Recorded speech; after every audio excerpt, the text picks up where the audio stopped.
بسم الله الرحمن الرحيم.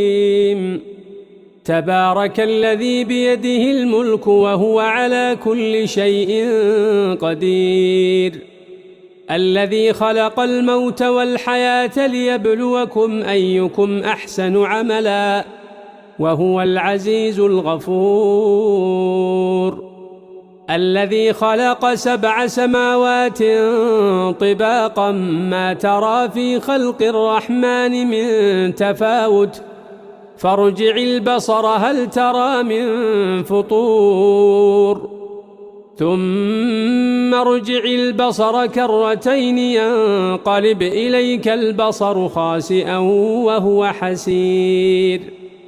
ولقد زينا السماء الدنيا بمصابيح وجعلناها رجوما للشياطين وأعتدنا لهم عذاب السعير. وللذين كفروا بربهم عذاب جهنم وبئس المصير.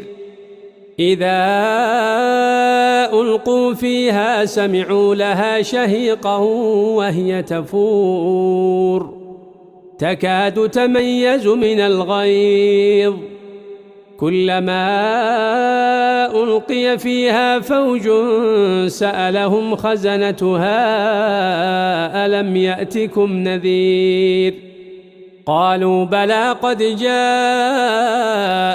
نذير فكذبنا وقلنا ما نزل الله من شيء إن أنتم إلا في ضلال كبير. وقالوا لو كنا نسمع أو نعقل ما كنا في أصحاب السعير، فاعترفوا بذنبهم فسحقا لأصحاب السعير.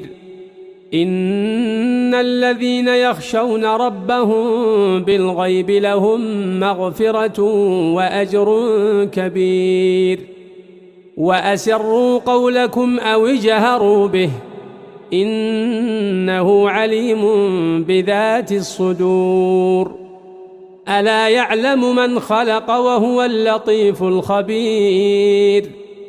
هو الذي جعل لكم الأرض ذلولا فامشوا في مناكبها وكلوا من رزقه وإليه النشور. أأمنتم من في السماء أن يخسف بكم الأرض فإذا هي تمور، أم أمنتم